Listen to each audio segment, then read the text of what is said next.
News First, Newsline with Faraz Shaukat Ali.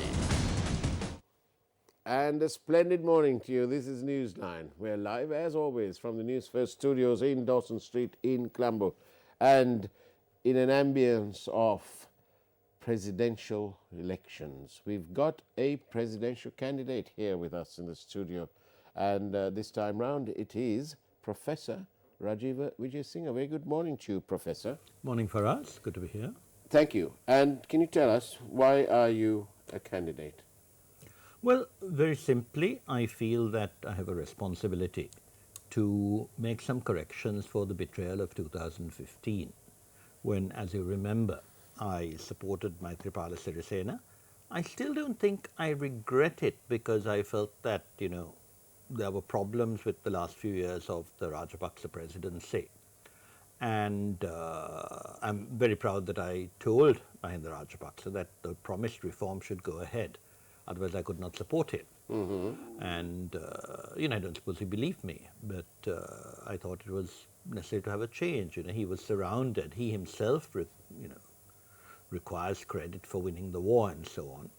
But he had given in too much authority to, people like Sajin Vaskunamodana. You remember the Chris Nonis incident. Right. And I thought it was time for a change. And I was very happy that the manifesto Maithripala Sirisena produced, which I helped to draft, was a very good manifesto. We had a bit of a tussle with Jayampathy Wickramatha, who wanted to say that the president had always to act on the Prime Minister's advice.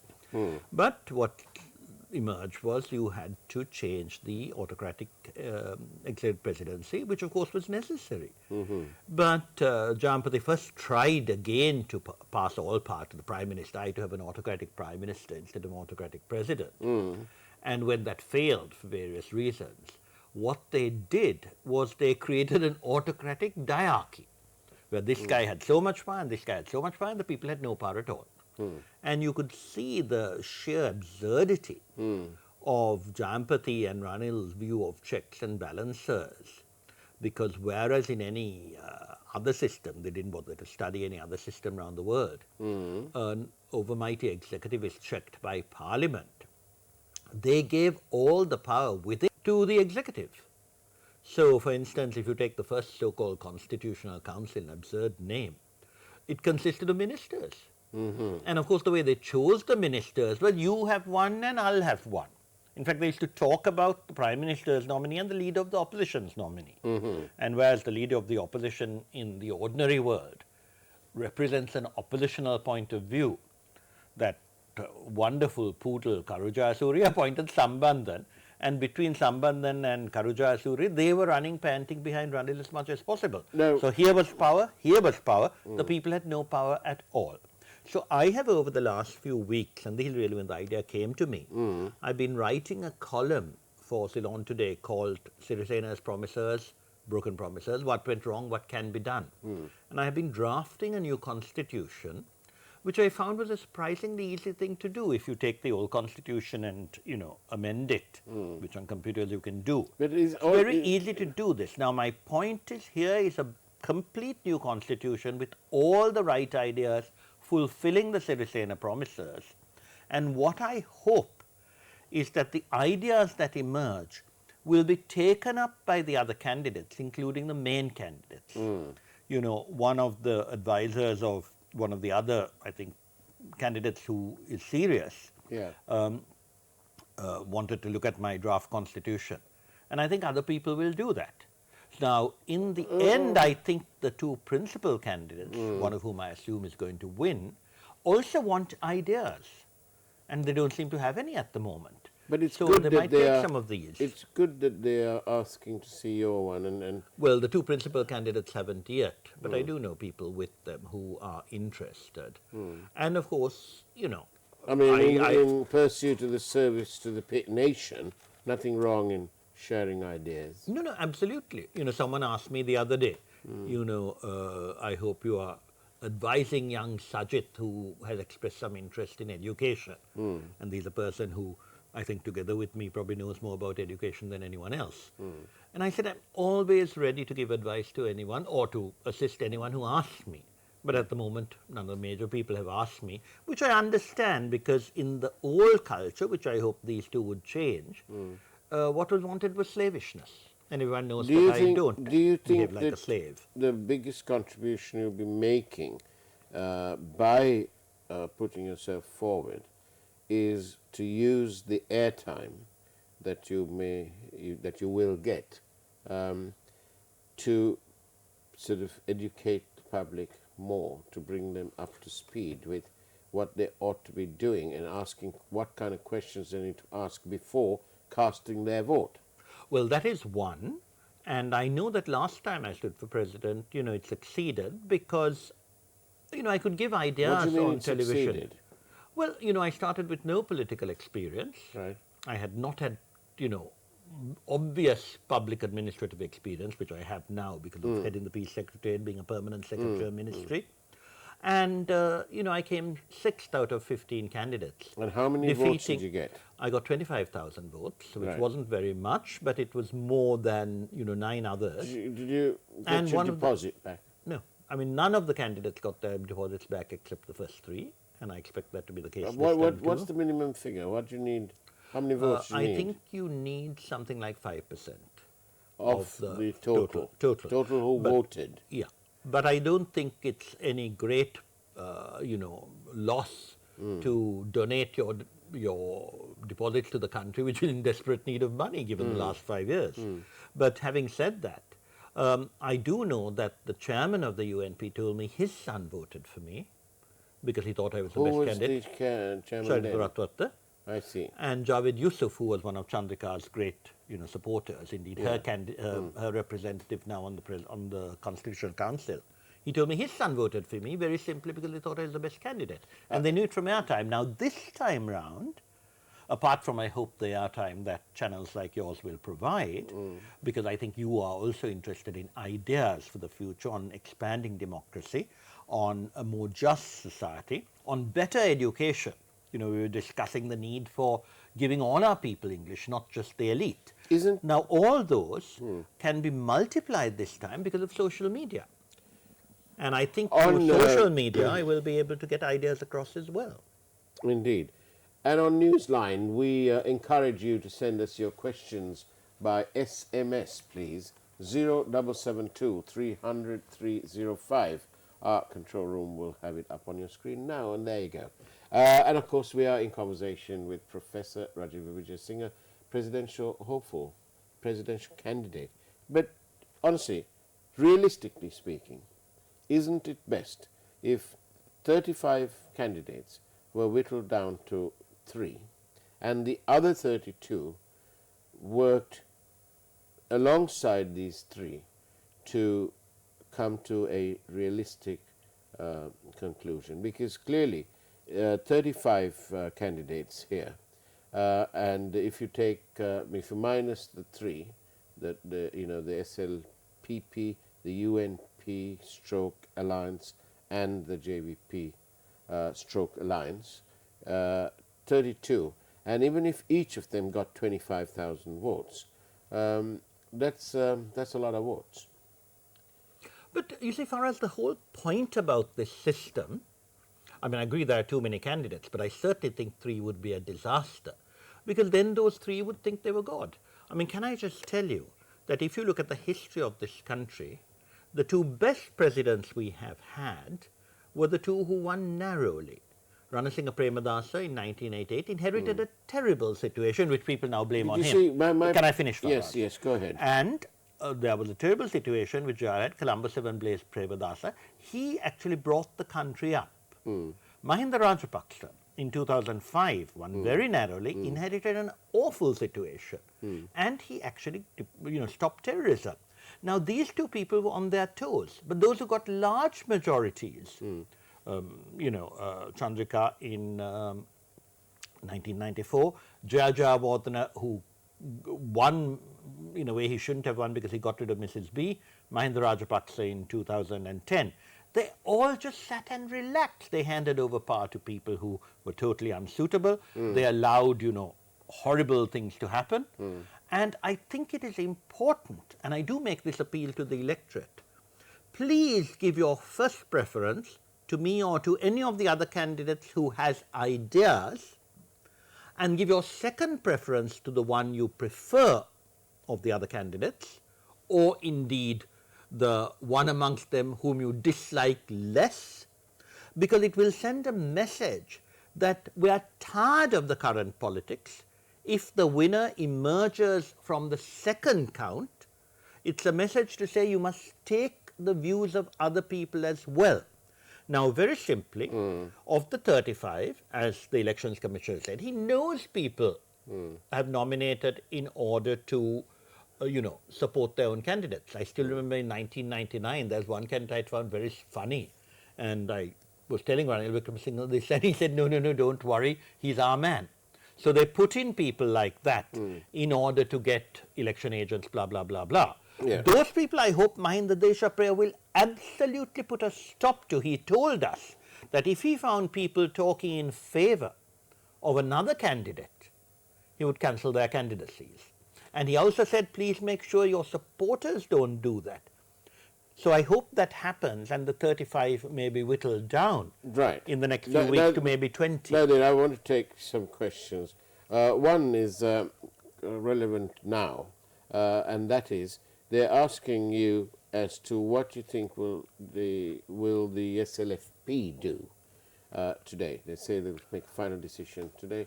What do you think that is? Are they all going to trot down to Sajid Premadasa, or are they going to poodle along to the SLPP? The short answer to that is I don't know, because I don't think the SLFP knows. I think the history of the SLFP in the last 2 weeks has been tomorrow there's a final decision, then tomorrow passes, then the next day there's a final decision. But that's politics, isn't it?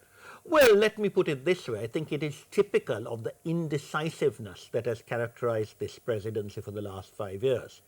And quite frankly, I think the people of this country, barring a few, even SLFP supporters, have made up their minds. So I don't think the decision made by the present hierarchy is going to matter very much. Not being able to be decisive is also the hallmark of the previous administration, who squandered the end of terror and all the benefits that accrued, that helped it. No, there's a slight problem. Under the previous administration, the wrong people were too decisive. Well, the point is this: they having benefited from what RW did, which is to break the spine of the LTT by separating Karuna and so on. And we must, these are facts; they are inalienable facts. You have to admit that was one of the hallmarks of this end of the problem against terror. And now the poor Karuna, who I grant did contribute a lot to the defeat I'm not of the talking LTT. about Karuna. I'm talking about what RW did. No, my point is that now the UNP attacks Karuna and keep calling him a war criminal and all that. So in a sense, what they really wanted was to actually divide up the LTT. And then after that, when that strategy, if it was the strategy, I'm not sure I agree with you, but it succeeded, they then spent the next 5 years saying, poor LTT, go and talk to them. Even though if you call it the important part of the strategy, let me be clear, the important part was that after Prabhakaran came to negotiations, what happened in the first few rounds made it clear that he wasn't prepared to negotiate ever. And Mahinda Rajapaksa also, and give him full credit, after 2011, he tried to negotiate, well, and then what happened is that it became clear. How much credit can you give Mahinda Rajapaksa and his administration when we compare that under this administration, for all what you call indecisions and indecisiveness and so on, that we really don't have a single so-called white van, and people are able to protest without getting shot, right? And they're asking for all sorts of things: salary increases, water, better anything and everything. But there's been a marked and a remarkable absence of white vans. I don't quite mean white vans, you know what I mean, the culture. No, there were suggestions that there was a lot of, let us say, oppression, and that is one of the reasons why I changed over. But you also have to think of the country as a whole. It's not enough to say this has stopped and therefore the world is better than it used to be. You also have to think of the massive increase in corruption under this last government, the bond scam, for instance. Every day that passes, you get more and more evidence of massive amounts lost to the country. This morning they've said Arjuna Ranatunga had done something, Duminda Dissanayaka. It was massive. So the country has suffered, and you know now that there has been hardly any development. The people are suffering. The value of our currency is declining by the day. And now you're getting to the main point, the economy. That's what Well, needs that is fixing. also particularly important. But also, Faraz, you have to remember that under the last government, I mean, heaven knows I have no great affection for Basil Rajapaksa, but he actually managed to do things in the north in terms of building roads, in terms of electrification and so on, which brought things to the north that had never happened before. Unfortunately, he then gave over decision-making to Badiuddin and Hizbullah, which was appalling, and the Tamil But people who should have been given respect were not respected. This is all a big fallacy that the North was developed. What absolute tosh. Have you been up there? We've been there with on Gammadda using this movement. We've had the opportunity to go and visit. And there's hardly any real development. Yes, they put one blessed road there, but where's the water? Where's the drainage? Only 2% of the people in Jaffna have got pipe-borne water. Only 2%. Faraz, what you are now doing is precisely my point. You see, in 2009, and don't forget I used to visit at least once a month during that period, and infrastructure got much better than it was then. And let me just finish. I want to say this. They put down roads. I saw this happen myself. What they did was they had tamashas. They would dig a little drain, they'd carry a pipe, stick it in there, out comes the cameras, they photograph, they video this, then that, and then they bus transport the whole lot to some other place, and the same pipe is then put onto some other truck, taken over there, another hole dug, and it's laid down there, more cameras, more footage. That's Faraj, not you're development. talking nonsense. There was a lot of that. No, but what you're not not. recognizing is that there were no roads at all in the north. I used to travel practically weekly. Of course, the and A9 those is roads were wonderful, built. yes. It's not only the A9, Yeah. it was also the roads in the east, which started very rapidly. Secondly, I used to check on the schools. There was nothing when I went up in 2009. By 2011, the schools were functioning well. Why is there a need for 137,000 houses in the former conflict areas then? Don't you need a house, a roof above your head, before you can go to school, before you can go to work, and before you can do anything else? Absolutely correct, and that is why, as I said, the problem was Basil was making too many decisions, and Basil's whole problem was he used to hand over to unsuitable people. Quite unlike Gota, who can actually work with very suitable people, Basil couldn't. So what happened is initially, for instance, when the Indian housing was there, I told Ashok Kant, don't hand over. Basil gave it to UN Ops, which was a very crooked organization. Then he got angry with them. Then he handed over a lot of decision-making to Rishad and Hizbullah. I still remember when I went up north, the biggest objections in all the divisional secretariats where I used to have reconciliation meetings, I visited every single divisional secretariat three times for the one in that period.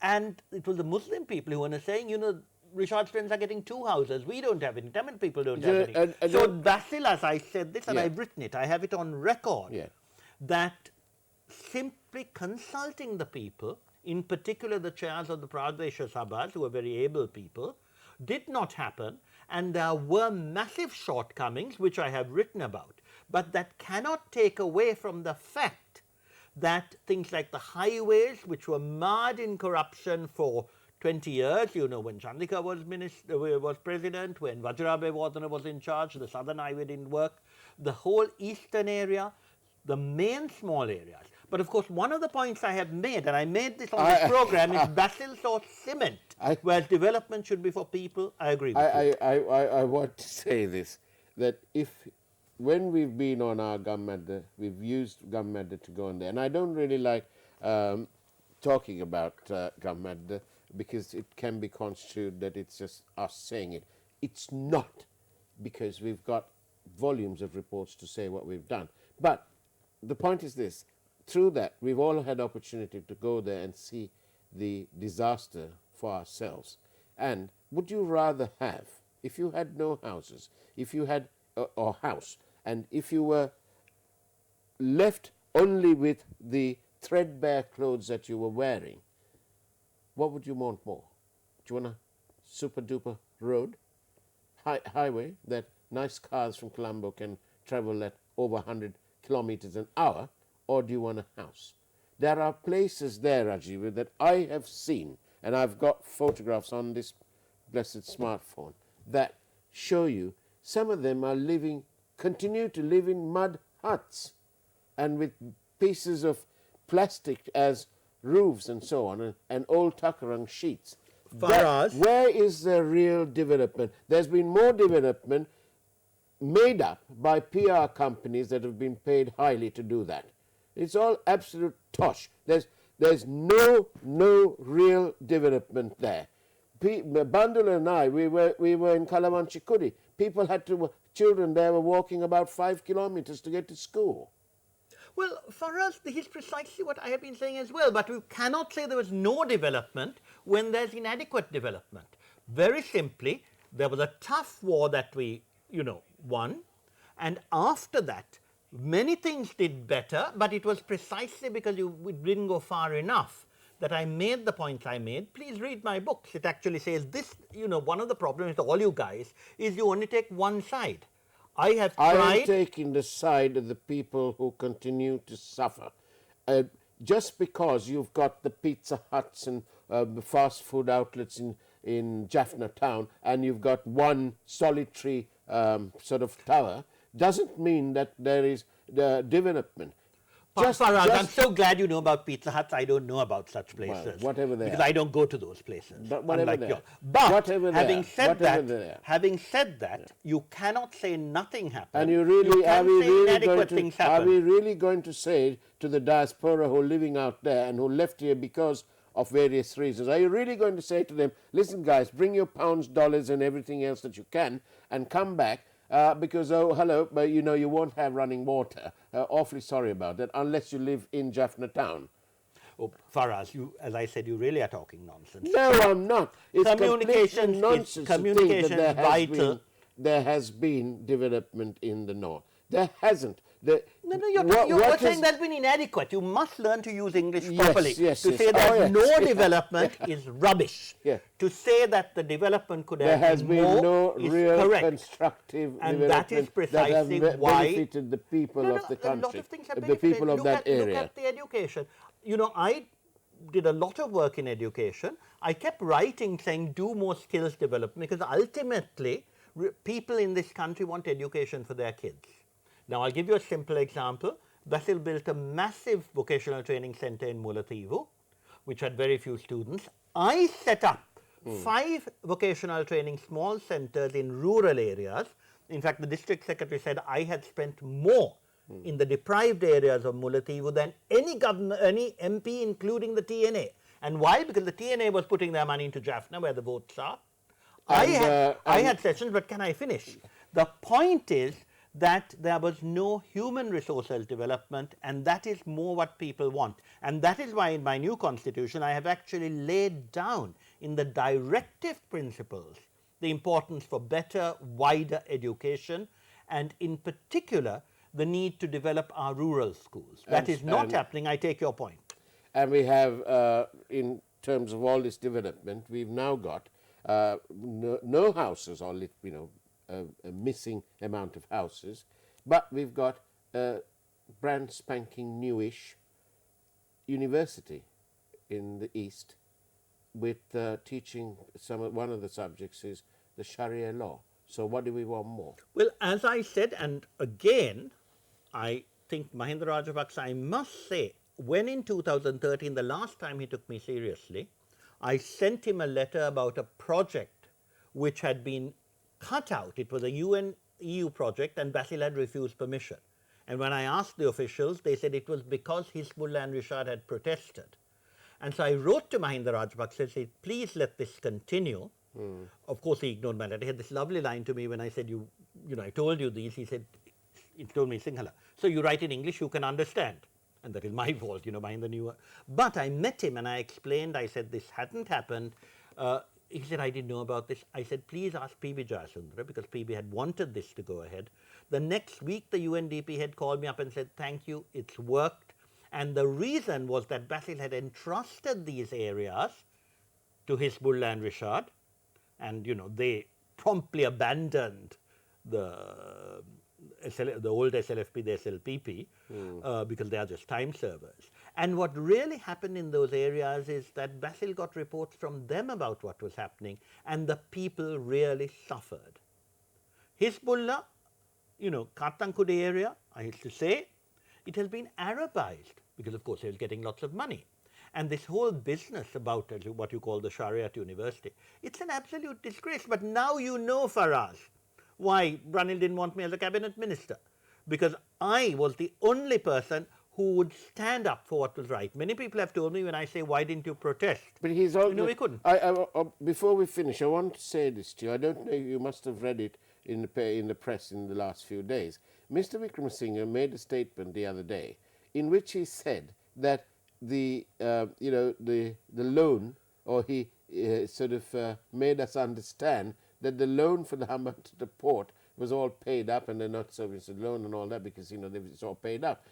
All lies, complete lies and utter lies, because the Sri Lanka Ports Authority did receive the money from China as per the agreement, and approximately $1 billion, just a little bit less than $1 billion.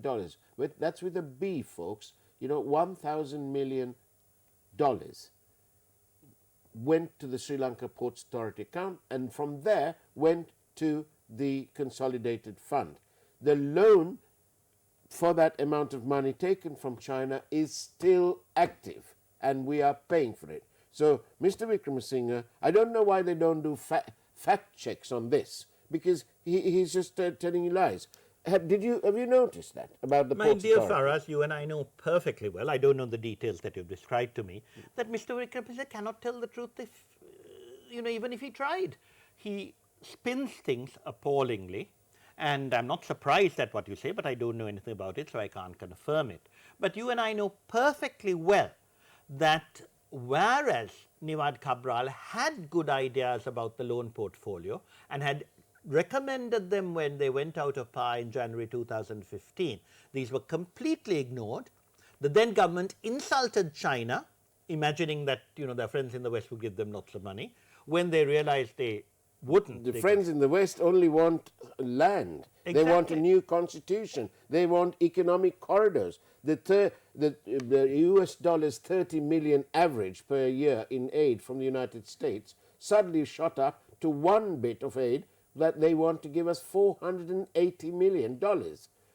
They were desperate to keep their poodle in power. But of course, as you know, none of this comes in. I have been to various countries, Cambodia, Ethiopia, Angola, where, the US aid is useless. And in all those places, a British friend in Cambodia said it was the Chinese who built the infrastructure. Whatever it is for us, despite your complaints, infrastructure is a prerequisite for development. There should be more. In Ethiopia, they told me the same. It's the Chinese who built the roads. And at least there's something to show for all this aid. Whereas what the person in Cambodia told me is that the West does capacity development, which means it gives all their money, they give all their money to their favorite NGOs, who get richer and richer, as you know very well, these so-called, profiteering NGOs, and the people get nothing. Now, with regard to the loans, etc., I was just going to say, with all this, what did the UNP do? The first thing after it came to power was the bond scam, and you and I know how much was lost. The country knows it. The country is sick and tired of this crookedness, and therefore I believe they're desperate for change. I hope we will have a change, whoever comes into power. Professor Rajiv Vijayasinghe, thank you very much for sharing your thoughts on Newsline, and good luck with the campaign. And that's the way it was on Newsline this morning. Do take care, enjoy the rest of the day, and of course, bear in mind that you need to think very seriously before you cast your vote.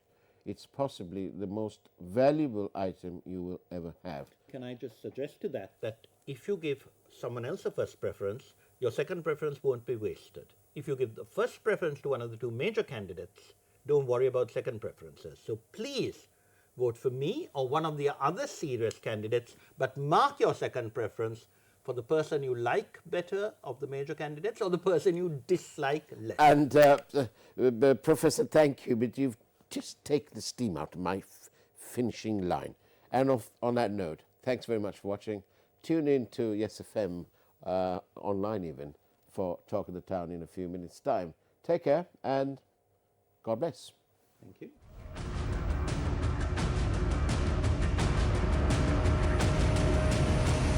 News First, Newsline with Faraz Shaukat Ali.